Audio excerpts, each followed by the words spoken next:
욥의 기도. 환난 가운데 있는 소망.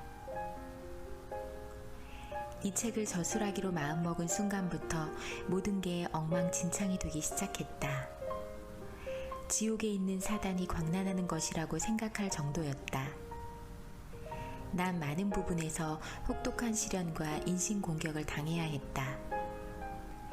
강연 일정이 취소되는가 하면 평생을 함께 해온 지우들이 날 버렸다. 가족들조차 날 이해하지 못했고 사무실 직원 한 명도 떠나갔다. 숱한 일들이 꼬리를 물고 계속 일어나면서 나를 괴롭혔다. 그러다 출판 계약을 체결한 주간부터 기적 같은 상황들이 벌어졌다. 사단이 마침내 두 손 두 발을 다 들어버린 것이다. 사단의 방해로 인해 힘들긴 했지만 결국 말씀대로 승리할 수 있었다. 사람들은 용서를 빌며 한결같이 내가 왜 그랬는지 모르겠어요 라고 말했다.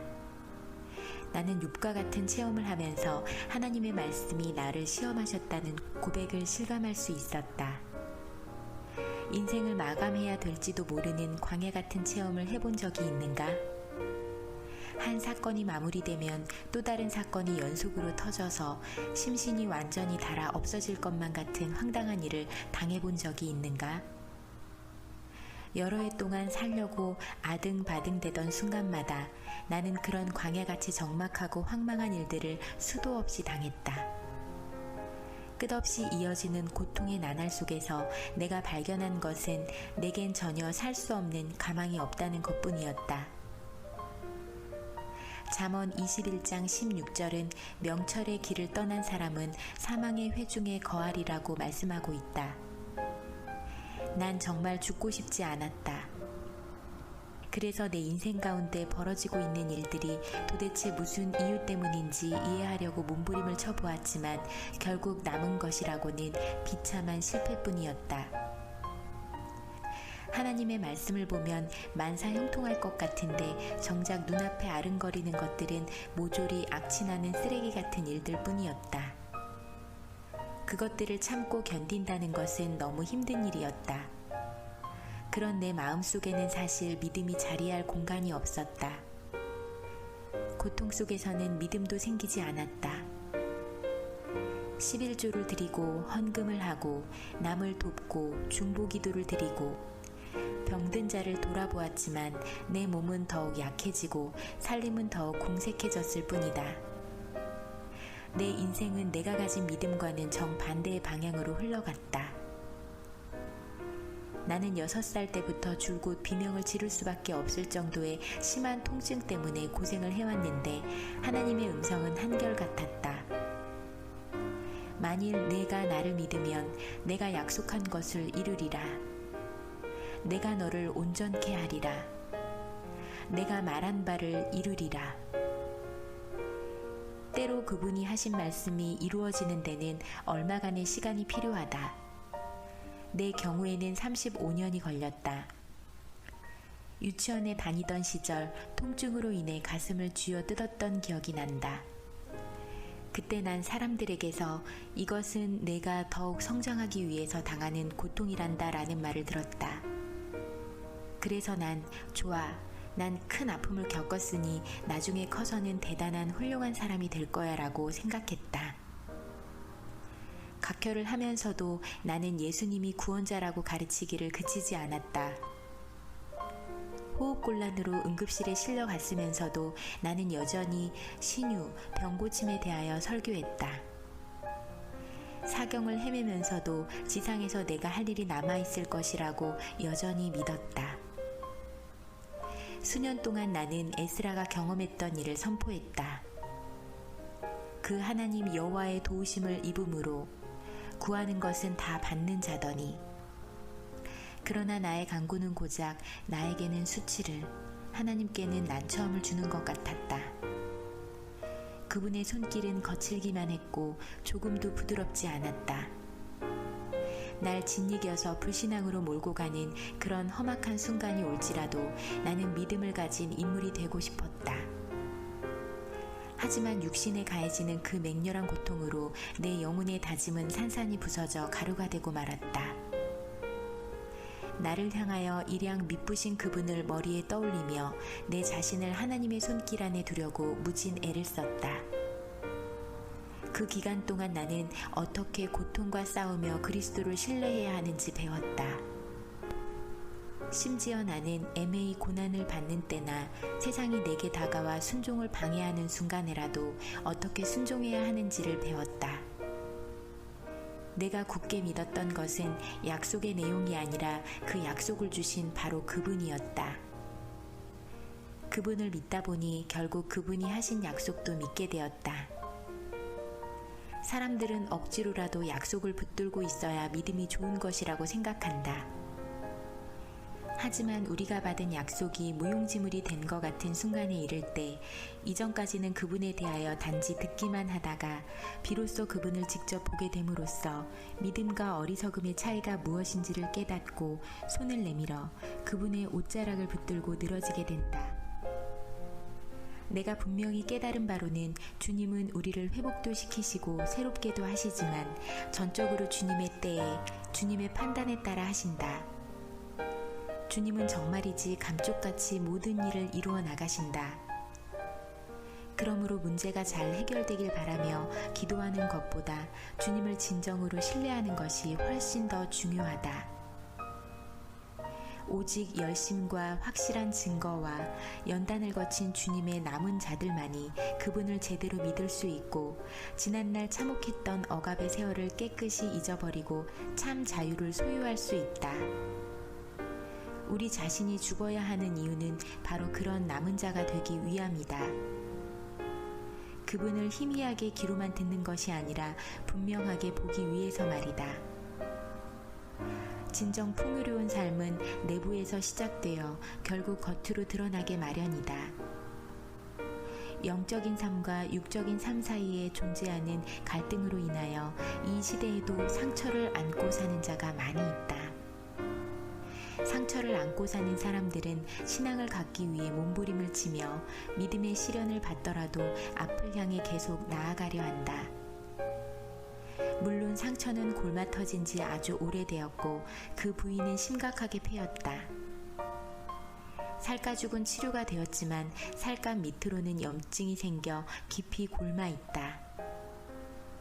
상처를 안고 사는 사람에게 필요한 것은 단지 상처에서 벗어나는 게 아니다. 주님이 우리에게 바라시는 것은 그 상처들을 그분의 능력으로 치료받도록 하는 것이다. 추측컨대 오늘날 지구상에서 미래에 대한 기대치가 줄어드는 근본적인 이유는 바로 믿음의 깊은 상처를 입었기 때문이다. 실망감이 너무 크면 우리는 어째서 그런 실망감이 생기게 되었는지 생각조차 하고 싶어 하지 않는다. 그리고는 이렇게 단정해버린다. 난 이런 것과 저런 것을 원하고 기도했지만 내가 기대했던 것은 하나도 이루어지지 않았어. 물론 앞으로도 나는 하나님을 사랑할 것이고 그분에 대해 계속 배울 테지만 두 번 다시 기대 같은 것은 하지 않을 거야. 믿었던 것들이 내게 별 효험이 없었잖아. 그리스도께서 죽으셨다가 다시 살아나신 이유는 우리의 그런 기대를 채워주기 위해서가 아니다. 그분이 오심으로 우리에게는 감동과 자유가 주어졌다. 그분이 오심으로 우리의 마음과 삶의 구석구석까지 풍요로움으로 가득하게 되었다. 그러나 그 감동과 자유와 풍요로움은 오직 그분의 방법과 때에 맞춰 우리에게 주어진다. 믿음을 산산이 부숴버리는 두려움. 한때 새 생명을 얻고서 느꼈던 기쁨과 감격과 온갖 지고한 소망들은 우리도 모르는 사이에 흐트러지기 시작하면서 발에 채이는 쓰레기 더미가 되어버릴 수 있다. 믿음의 생채기가 나면서 두려움의 문이 열리게 되면 우리 삶 가운데 그런 쓰레기 더미가 쌓이기 시작한다. 이 두려움이란 놈 때문에 우리는 그 좋던 믿음을 모두 내동댕이쳐 버리게 되고 약속을 신실하게 이루시는 하나님을 더 이상 기대하지 않게 된다. 온전한 사랑이 두려움을 몰아낸다고는 하지만 이 냉혈한 같은 두려움은 그 이전에 우리의 믿음을 산산조각 내버린다. 그리스도께서 10명의 문둥병 환자들을 고쳐주시는 누가복음 17장의 대목에서 저희가 가다가 깨끗함을 받은지라는 말씀이 나온다. 그런데 깨끗함을 받은 자들 가운데 오직 한 명만이 큰 소리로 하나님께 영광을 돌리며 돌아와서 예수님의 발 아래 엎드려 감사를 드렸다. 그러자 주님이 그에게 일어나 가라. 내 믿음이 너를 구원하였느니라고 말씀하셨다. 주님을 신뢰하는 것은 바로 그런 믿음 안에서 나오는 것이다. 깨끗함을 입는 것과 온전하게 되는 것과의 차이는 실로 엄청나다. 당신이 문둥병에서 깨끗함을 입은 사람이라면 당신은 너무 기뻐서 세상을 자유롭게 활보하며 다닐 것이다. 그러나 온전하게 된다는 것은 전혀 다른 차원의 이야기이다. 온전하게 된다는 것은 단지 문둥병에 걸린 신체가 고침받는 것만을 의미하는 것이 아니라 마음과 내적 동기까지 그 어떤 병에도 걸리지 않은 상태가 된다는 것을 뜻한다. 또한 온전하게 된다는 것은 당신이 문둥병에 걸린 다른 사람들도 온전하게 치료될 수 있다고 믿는 것까지 요구한다. 온전하게 된다는 것은 주님이 결국 당신의 영혼 밖으로 그 어두운 그림자를 완전히 몰아내실 것을 확고히 믿는 것이다. 우리는 단순히 깨끗함을 받는 사람이 되려 할 것이 아니라 생각을 바꾸어 온전한 사람이 되는 것을 목적으로 삼아야 한다. 쓰레기 더미 위에 꽃만 잔뜩 심어 놓았다고 정원이 되는 것은 아니다. 그렇게 하는 것은 아주 쉽다. 그래서 세상은 온통 그런 편한 길을 택하도록 가르친다. 당신의 영혼 속에 무턱대고 사랑이라는 허울만 심어놓고 아름답게 위장하게 하려는 것은 사단의 계략이다. 우리 집에 있던 널찍한 뜰은 잡초로 무성한 채 오랫동안 방치돼 있었다. 나는 그 잡초들이 보기 싫었지만 너무 게으른 나머지 아무것도 하지 않았다. 그렇다고 파산한 처지에 사람을 고용해서 관리할 입장도 아니었다. 그래서 하루 나를 잡아 직접 잡초 위에 물을 뿌리고 다듬어 주었더니 꼭 잔디밭처럼 되었다. 잔디도 아닌데 잘 다듬어주고 충분히 물을 주니 잔디밭처럼 보이게 된 것이었다. 심지어 어떤 사람에게서 잔디밭이 훌륭하다는 칭찬도 들었다. 얼마나 많은 칭찬들이 당신의 위장된 잔디밭 때문에 남발되고 있는가. 위장된 회복, 위장된 하나님을 향한 신앙, 여전히 노예 상태에 머물고 있으면서도 겉으로는 자유인인 것처럼 위장된 모습에 대해서 말이다. 우리의 삶은 그런 거짓들로 가득 차버리기 쉽다. 우리 마음속에 있는 잡초들의 실제 정체가 드러나기 시작할 때 우리는 아주 중요한 결단을 해야 한다. 잡초에 물을 주고 보기 좋게 가꿀 것인가? 나는 때때로 걸음까지 주었다. 아니면 비용과 노력을 들여서라도 잡초를 모조리 뽑아버리고 뜰을 완전히 새롭게 바꿀 것인가 하는 결단이다. 안타깝게도 우리는 보통 물을 주고 보기 좋게 가꾸는 쪽을 택한다. 보기 좋게 가꾸고 잘 관리해라. 이것들은 잡초가 아니라 잔디이다.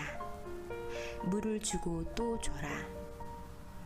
그러면서 우리는 잡초와 잔디의 차이를 아무도 알아챌 수 없을 것이라는 생각으로 우리 자신을 위로한다.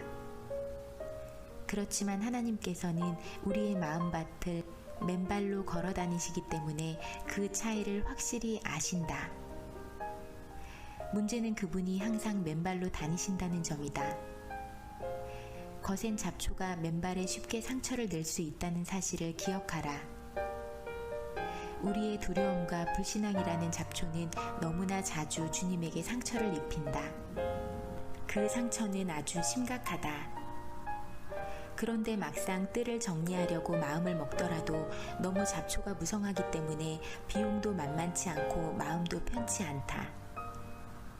하지만 우리가 전심으로 그리스도를 선택하였다면 잡초에 물을 주고 보기 좋게 가꾸는 엉뚱한 짓을 당장 멈추고 그분이 그 모든 것을 근본부터 갈아엎으시도록 맡겨야 한다. 그분은 우리가 깊이 묻어두었던 것들까지도 파내는 방법을 알고 계신다. 또한 우리를 끔찍하게 사랑하시는 분이시기에 그 과정에서 혹시 입게 될지도 모를 피해를 최소화시켜 주신다. 그리스도는 탁월한 정언사이시다. 그분은 자신이 우리 안에 거하신다는 사실이 우리의 텃밭에 또렷이 드러나 있기를 원하신다. 그분은 우리가 오랫동안 땀을 흘려가며 힘들게 간직해왔던 잡초들을 모조리 뽑아내신 다음 쉽게 관리할 수 있는 잔디를 심어주셔서 그분이 주시는 자유와 자비 안에서 즐겁게 지내도록 하신다. 잡초를 간직하고 있으면서 아름답다고 위세 떠는 일을 이제 중단해야 할 때가 되지 않았는가?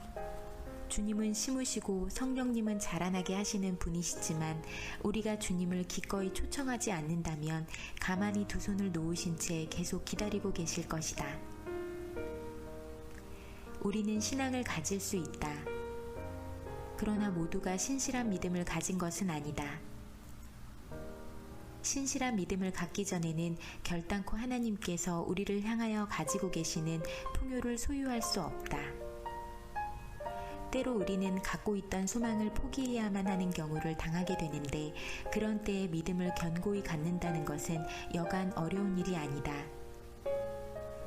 믿음 자체를 포기하는 지경에까지 이를 수도 있다. 당신 영혼의 원수는 기다리는 것이 쓸데없는 일이라고 속삭일 것이다. 그러나 이제 당신이 읽게 될 그리스도의 마음을 표현한 욥의 이야기는 믿음에 대한 또 다른 면을 당신에게 보여줄 것이다. 그리스도께서는 우리가 겪는 시련들을 모른 채 하시는 분이 아니다. 그분은 한 걸음 앞서서 우리가 승리하는 모습을 보신다. 또한 우리를 피해자가 아니라 승리자로 보신다. 그러므로 우리는 그리스도와 함께 앞을 내다보기로 작심해야 한다. 그래서 그분이 삽을 들고 나타나셔서 우리를 강하게 움켜잡고 있는 것들을 모조리 파내버리시도록 해야 한다.